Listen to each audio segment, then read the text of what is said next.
Welcome to the Cybersecurity and Cloud Podcast, the podcast where we learn from cybersecurity experts how to stay safe, private, and secure on the cloud and in code. CSCP is hosted by Francesco, your cybersecurity friend with a passion for all things cyber and sharing stories of other professionals with you. This episode is brought to you by the generosity of Phoenix Security Limited. Phoenix helps startups and enterprises solve complex software security supply chain visibility by leveraging the power of correlation and contextualization. Discover how Phoenix Security helps CISO and security engineers act fast, prevent burnout, and implement DevSecOps at the speed of cloud. Phoenix Security.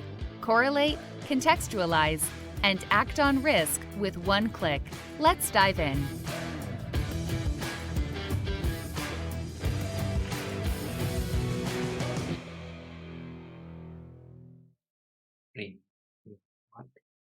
Hello, everyone, and welcome back to the Cybersecurity and Cloud Podcast. Today, we are closing the season 3, and we are just about to start the recording of the new season. And we have a friend of a common group that came and joined us on the closing season, and we're gonna talk about one topic that we, guess what, never talk about. That is application security. So let me warmly welcome Nathan that has been chatting with us on a couple of meetups that we've been. And in this conversation, we actually picked up, you know what, we should talk about application security. But before we dive deeper, let me introduce Nathan. Or actually, Nathan, tell us more about you. Where you're coming from? How did you stumble across security? And tell us a little bit more about you. Absolutely. Thank you so much for having me on your podcast today. My name is Nathan. My pronouns are he, him. And I've been in the game a little over 5 years, 7 years. I don't know. What did I tell you before? 7. And, when I started my adulthood, it was not in cybersecurity. It was not in application security at all. It wasn't even in technology. It was in music composition. That was my bachelor. Mm-hmm. And that's not IT at all, is it? But that's an interesting start. It is. Tell me more. You get me intrigued. Yeah. So, as you know, being a musician, you need a secondary job. So I started as a math tutor as well. So I was doing music and I was doing math, and all the parents in the math students that I was teaching, they're like, oh, well, music and math are so related. It makes a lot of sense. I was like, oh, I don't know.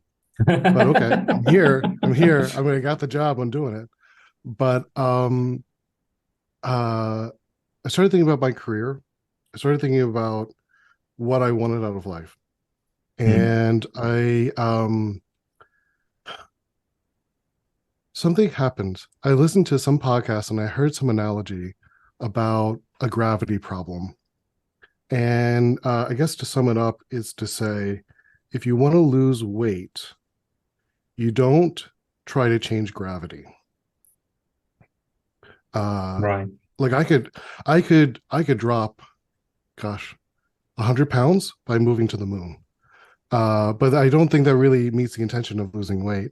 And it's certainly not very feasible. So when I, thinking about my own life, what do I want out of life? How do I support that life? How do I support a family and kids and all that stuff? I could do it on a musician's salary, but it means making certain compromises on what that lifestyle would be. So I was looking around for, what do I like to do? What are my strengths? What am I interested in? And how can I leverage that into the kind of career that would support the lifestyle that I want for me and my family, that I did not have, but I knew I wanted to have. And that's when I started thinking about cybersecurity, actually. It's a growing field. It has been and will pretty much always be a growing field. Yes. Which is really nice. A lot of career opportunities there. And I realized some things about music and about math tutoring that played really well into cybersecurity. So with music composition, you are playing with the expectations of the listener. You're setting up a pattern, and you're setting up variations of that pattern. If it's too chaotic, it's noise. If it's too accommodating to your expectations, it's boring. And I'm not sure which is worse, to be boring or to be noise. But if you get that sweet spot, that's really interesting music. And Interesting. Playing with that expectations translated fairly well when I started picking up programming languages and working with developers. Developers make a lot of assumptions when they're developing. Right. They kind of have to. And security is about understanding what those assumptions are and what those expectations are and playing with it.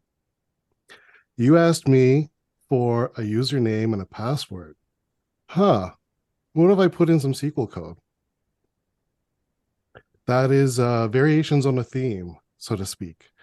And so that, and then the math tutoring I was doing, look, if I can teach a crying 14-year-old how to multiply fractions, I think I can teach cross-site scripting to a junior developer and how to mitigate He's crying.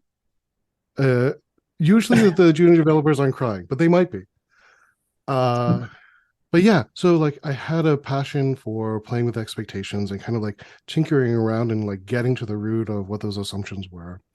I had a strength or a skill in explaining things, in teaching things. And I personally, like, I never learned something so well as when I was teaching it. And so I've naturally been seeking out mentorship opportunities, ways to teach, whether that was teaching other developers how to remediate vulnerabilities, how to work with the security engineers on my team, help make them better security engineers. I really appreciated all the opportunities that I received when I was coming up, and I actively worked to give those opportunities to the next generation. I speak like I'm so old. I'm not, but I've been around a little bit. I'm able to I think that's important. Provide some opportunities. Yes. No, I think absolutely. that's important. I think, yeah, and that's why I wanted to dive deeper on your history and background, because other people can take inspiration on. There is a part in cybersecurity, and I think it's seen as a very technical field, and it is a very technical field, but also there is a way to bridge. What I always say, and what I see the best people that get opportunity to people in cyber say, I can teach skill, I can't teach attitude. And I think if you really want a field or a career in cybersecurity, that's going to get you through the door, because that shows attitude and passion that maybe somebody with technical skill don't have. So just to wrap up this, what would be the advice that you will give to somebody that want to pivot inside cybersecurity as you've done? Okay, so we're not going to bring up the debate. We're not going to bring up the debate of certifications versus education, like undergrad or master's degree. I went the route of master's degree, and then I got an internship. And I think that internship was the most impactful thing in my career. It's where I learned the practical application of it. And seeking out those mentorship opportunities, that's what was the most beneficial for me. And that's part of why I'm here, and part of why at my current position now, we have an intern. We're going to have her starting over the summer. Fantastic. And I'm so excited. Oh, I'm so excited. And it's because I'm helping I am helping the next generation. I'm helping somebody break into the field. And when we were interviewing internship candidates, some of the interviewers, they were focusing more on skill set and technical knowledge that they were coming in with. And I was actively going against that. I don't need someone who knows everything. I need someone who wants to know everything. And we went with the passion. Yes, exactly. That attitude.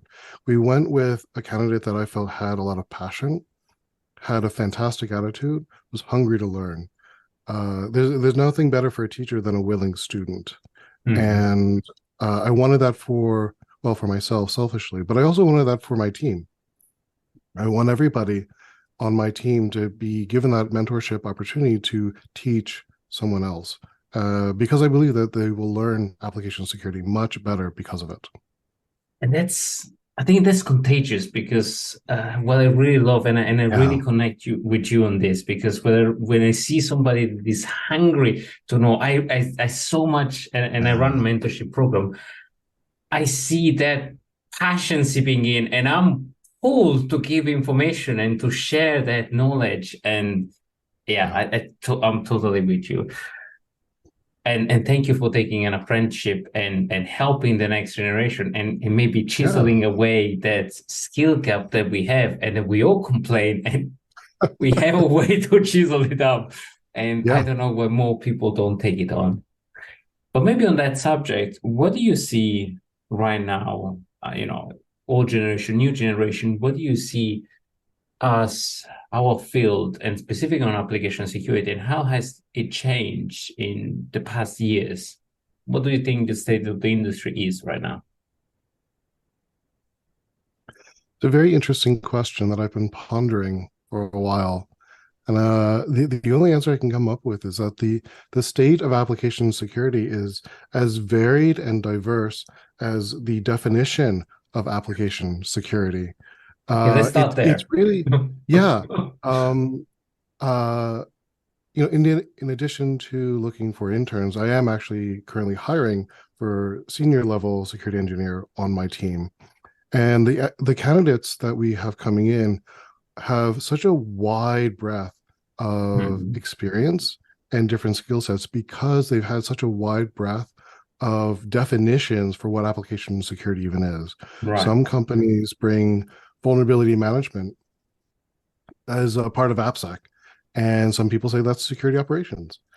Some people have architecture reviews as part of application security. Some people might say that's product security. And then there's the whole application security, what is product security debate. Yes. So I'm seeing such a wide variation on what application really means across different industries, different companies. So it's really hard to answer that question. It's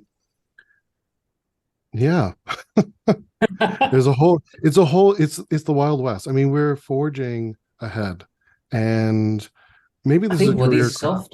What is software is what they strike me as. Really, what is software nowadays? Because we had the old definition of, I guess, software, and pen testing was what application was so many years ago.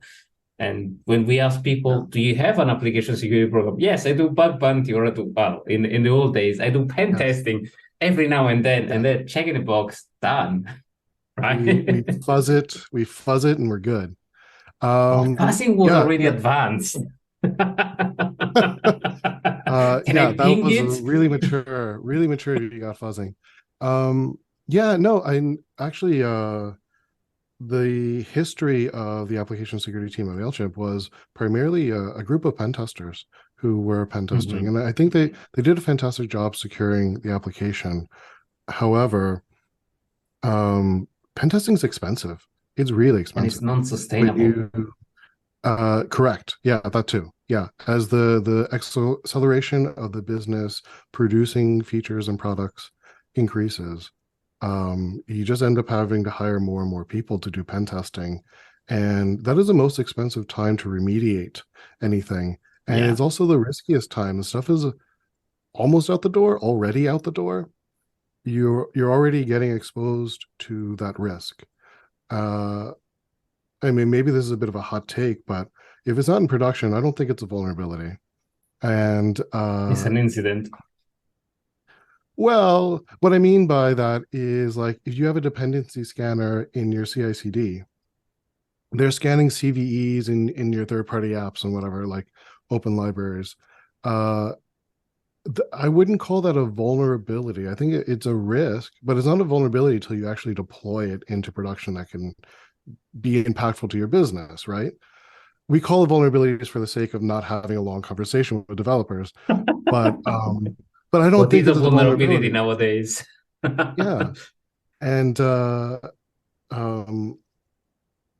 So when the vulnerability is in production, like that's the riskiest time. If we can get it in the CI/CD, if we can get it in the development, like the implementation or even the architecture or the ideation phase of the feature, we are reducing the time spent on bad code, or I'll say insecure code.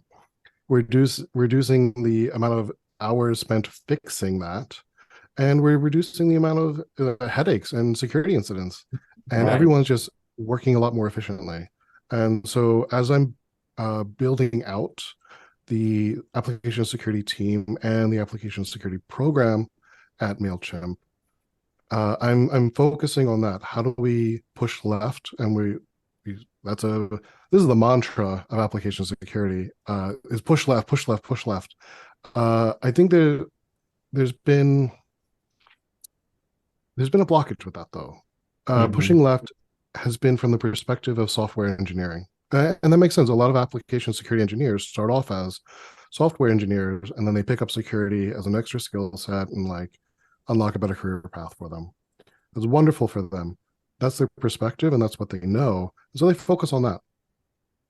There are not many security engineers that I've met, at least, that have come from more of a project management, product side of things, where they're thinking about what are the feature gaps of what we're doing, what are they going to want next, what do they need now, and looking at that design phase, that even earlier than you write code. So pushing left doesn't just mean like get a rule in your SAST. I mean, it does, but we can go further left than that. We can go further back than dependency scanning. We can go all the way back to the architecture, deployment. Or requirements, secure requirements. Sorry. Yeah, requirements. Yes, we can go back to the product requirements and try to inject security requirements alongside that. At a point where they don't know the architecture, they don't know how they're going to build it, they don't know the language that they're going to use to build it with. They know what they want it to do, and they have an idea of the data they're going to be processing, whether that's PII or sensitive or public. They have an idea of the kind of authorization controls that they're going to need on this, who is going to be using it. They have an idea of a business criticality, like how important is this to the business? If we're going to justify engineering hours and that budget to build it, it should be important, but how important? If it goes down, is it a Sev 1, Sev 2, Sev 0? And, do we need to have an all hands to get this up and running in 5 hours? This episode is brought to you by the generosity of Phoenix Security Limited. Phoenix helps startups and enterprises solve complex software security supply chain visibility by leveraging the power of correlation and contextualization. Phoenix platform connects to your repositories, scanners, and cloud, correlates all the information, and provides you with a prioritized list of vulnerabilities that need to be addressed first. Discover how Phoenix Security helps CISOs and developers remove friction and maximize the use of DevSecOps professionals at phoenix.security. Phoenix Security, correlate, contextualize, and act on risk with one click. I think that's super underrated. How do you bring, I think I love the fact that you brought in the product security perspective and the project management perspective, because it's a way to connect to the business. And what you just described is business justification of security man-hour that you spend on a project and security engineering. So building versus fixing or preventing fixing this particular case, that is so super important. And in the shift left, as you rightfully said, you want to bring this early as possible. But then if you don't have the business buy-in and support across the board, across every product, that initiative fails very, very quickly. Oh, I agree with you. Yeah. Security needs to be a strong partner. I mean, I strongly believe this, that our mission is to enable the business. Right. That's the whole point. If we are not enabling the business, we are putting ourselves out of a job because the business is not going to do very well, isn't it? You know, I've got stock in this company. I want the company to do well. I'd like it to operate with a minimal acceptable amount of risk, but I also want it to make money. And I need to help it make money. I need to help it accelerate its growth and its customer adoption and retention. And if it's a good feature, I want it out the door, but I just want it out the door in a way that protects the user data. Yeah, and is according to the risk tolerance of the organization. If not going to production is even with a riskier feature, but knowing that risk and going to production anyway, because you're gonna lose market share, you're gonna lose trust from investors. Like those are all business justification. But if you compare risk against risk, and that's why I love the fact that you mentioned risk, business impact assessments, the impact that a specific embryonic problem might have when it gets deployed, those are actually real risk. And you can have a conversation with a product owner, and no person sane of mind will just go completely full on risk unless he's unaware of it, right? If your neck is on the block and you can have a massive gain with a massive risk, maybe you do it. But I've seen that there are people that are less likely to accept or tolerate a risk when there is their head on the block and they are aware of it in ways that they can understand and relate to. If you just talk vulnerabilities or requirements, it's difficult to relate to that. Yeah, I think you need to help them understand the level of risk, but then also help them break it down into certain categories that make sense to them.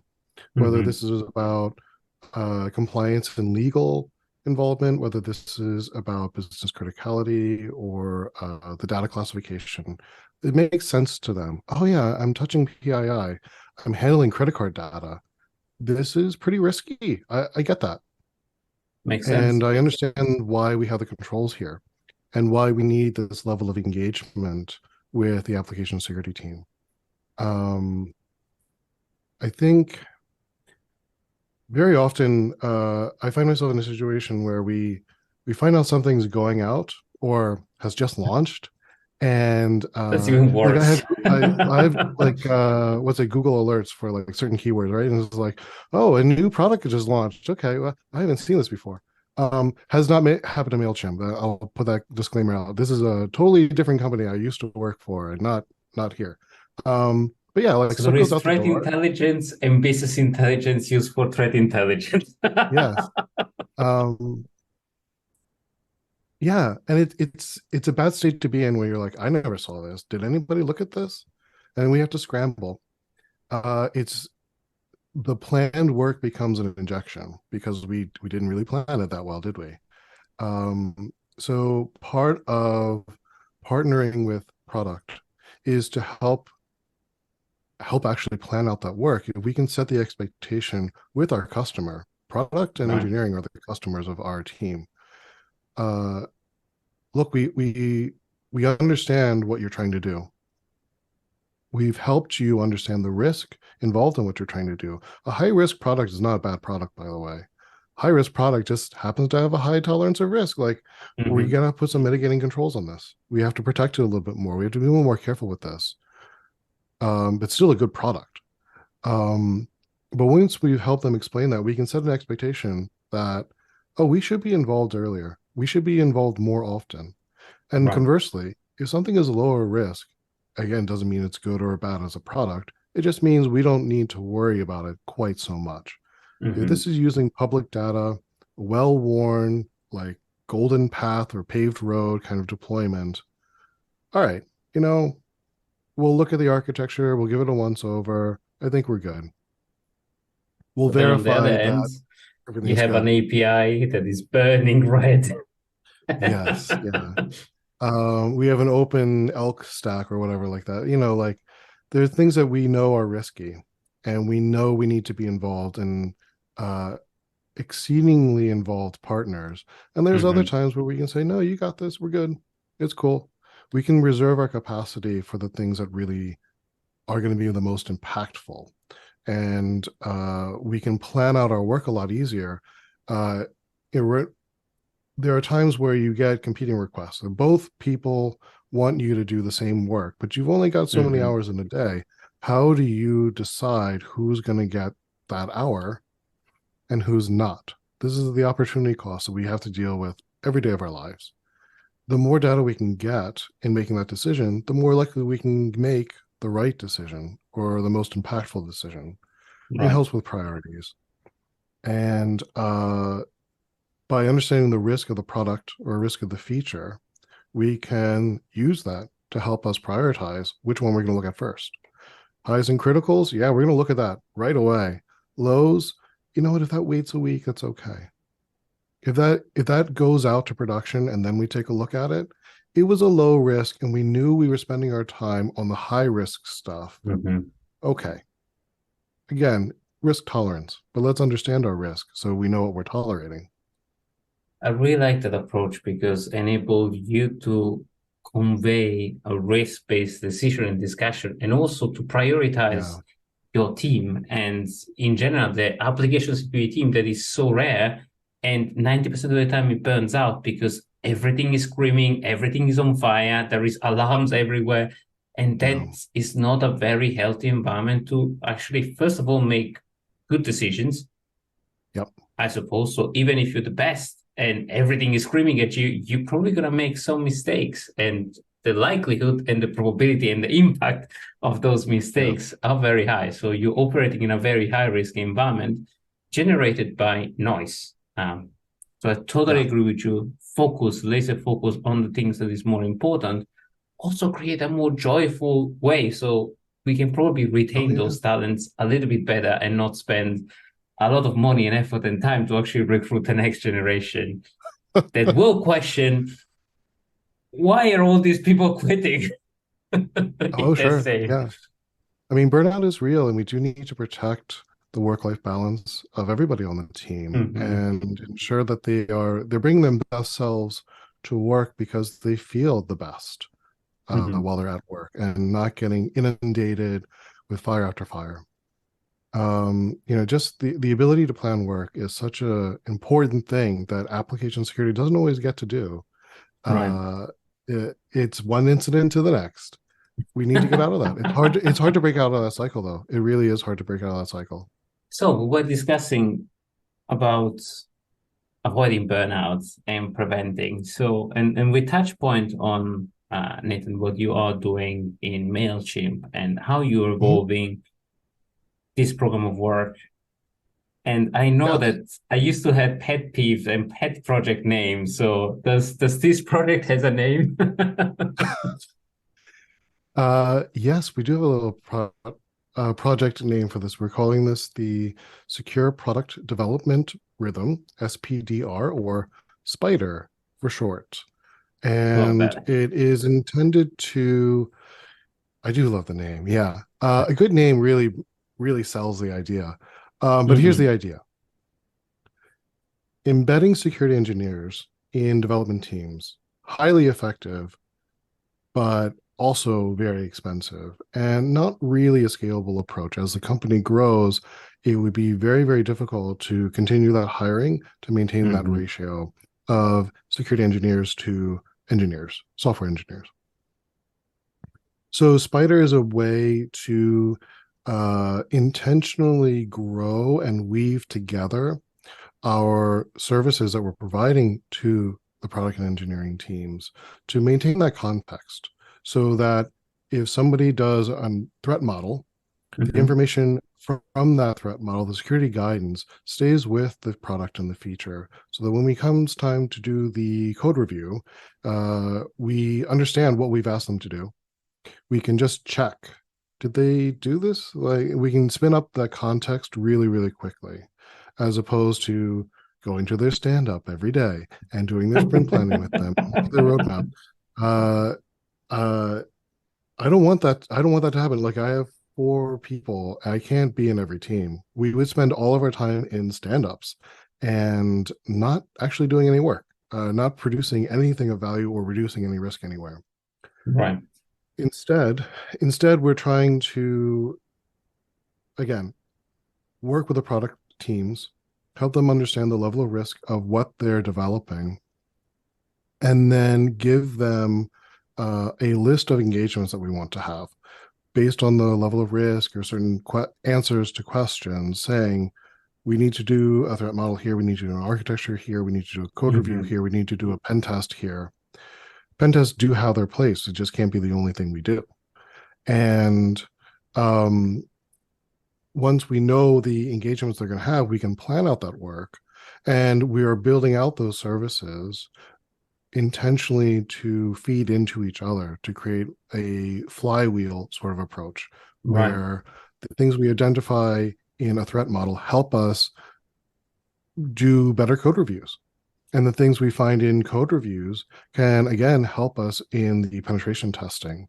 And the penetration testing, again, should feed into like our SAST rule engine. We're finding this vulnerability a lot. We should write a rule about it. Right. By feeding into each other, each services, I should say, by feeding into each service, we are increasing the efficiency of each service and being able to provide more with less. And that's a very ambitious plan. How do you... I absolutely admire that, because it means efficiency, it means focus, it means strong utilization of your team in the best way possible that makes them feeling they're adding value. Yeah. How do you sell that to the business? Because a lot of organizations actually are, how many things are you fixing? How many vulnerabilities are you fixing? A lot of application security program, they kind of boil down to numbers that you can crunch. I think there's a problem with KPIs, with those metrics. I don't think, seriously, I don't think number of vulnerabilities fixed is a good metric for a team. In the same way, like if you went to a dentist and you started measuring a dentist by those KPIs, like how many cavities did you fill? A good dentist isn't measured by how many cavities they fill, right? How many they prevent.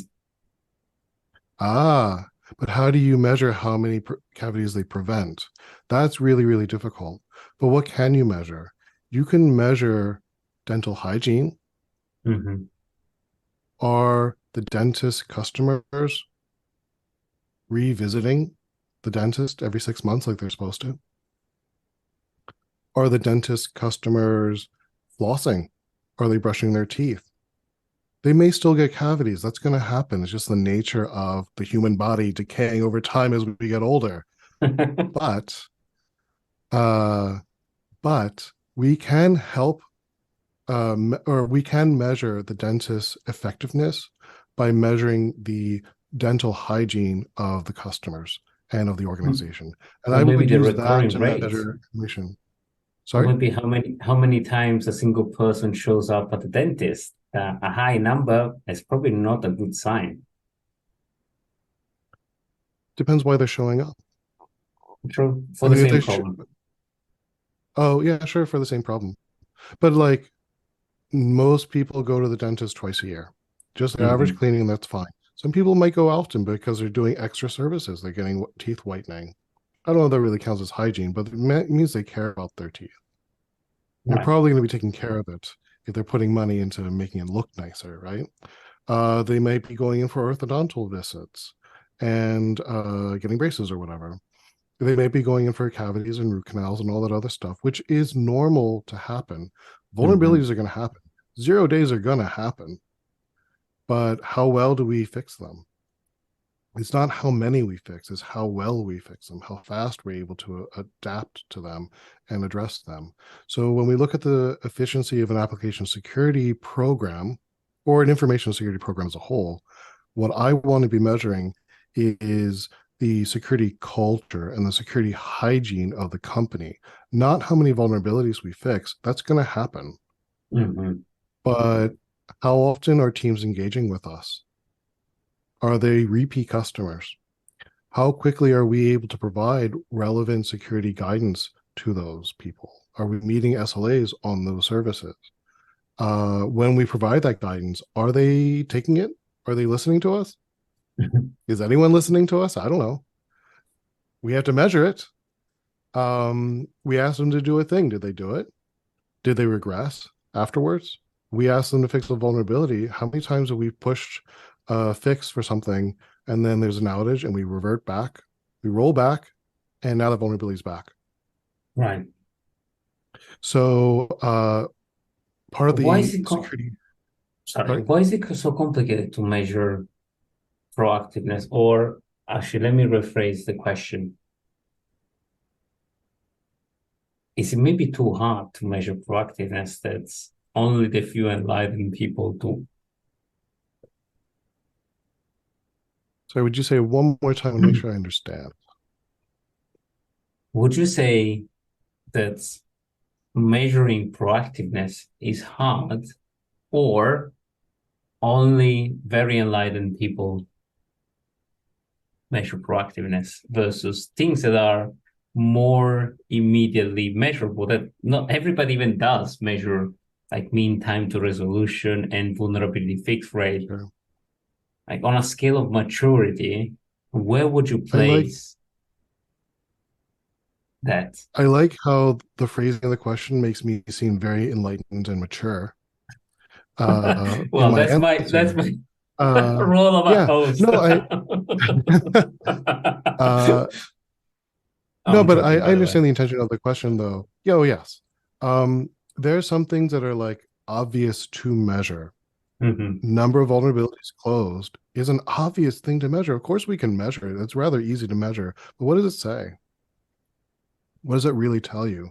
Just how busy we were, I guess. I think there are other metrics that are more indicative to a security culture, which is really what we want. There are other ways of showing that the company as a whole cares and is doing the right thing, the secure thing, not just the security team is doing its work. And that's the difference between measuring the number of vulnerabilities closed versus how many times a team has come to us for engagements, for guidance. All right, brilliant. Nathan, thank you so much for coming on the show. One last thing, if people want to know more about you, Spider, what's your history, where you write, where can they find more about you and your knowledge? Thank you. I appreciate being able to give the plug. I do have a blog, nathancook.com. That's my name, nathancooke.com. And I do that there. I'm also on LinkedIn. You could always hit me up there. That'd be fun. And I can't speak highly enough of the application security group that you and I met on, and the wealth of experience and knowledge shared there. So definitely join that and talk to me there. Brilliant. And let's talk application security, and Nathan's blog and all the reference that we made during the podcast is going to be available in the show notes. So hit Nathan, read his blog, share the history, and mentor somebody. So take somebody on your wing and follow the example of Nathan and prepare our next generation of fighter and blue team, because not everybody needs to be in the pen testing. Let's build application security next generation. Nathan, thank you so much for coming on the show, everybody. I hope you enjoy the show. Stay safe out there and prepare the next generation. Goodbye. Great. Thank you so much. We hope you enjoyed today's episode. Please leave us a review on Apple Podcast and post it on social media tagging Cybersecurity Cloud Podcast for a chance to win a $100 Amazon gift card. Discover other episodes at www.cybersecuritypodcast.com.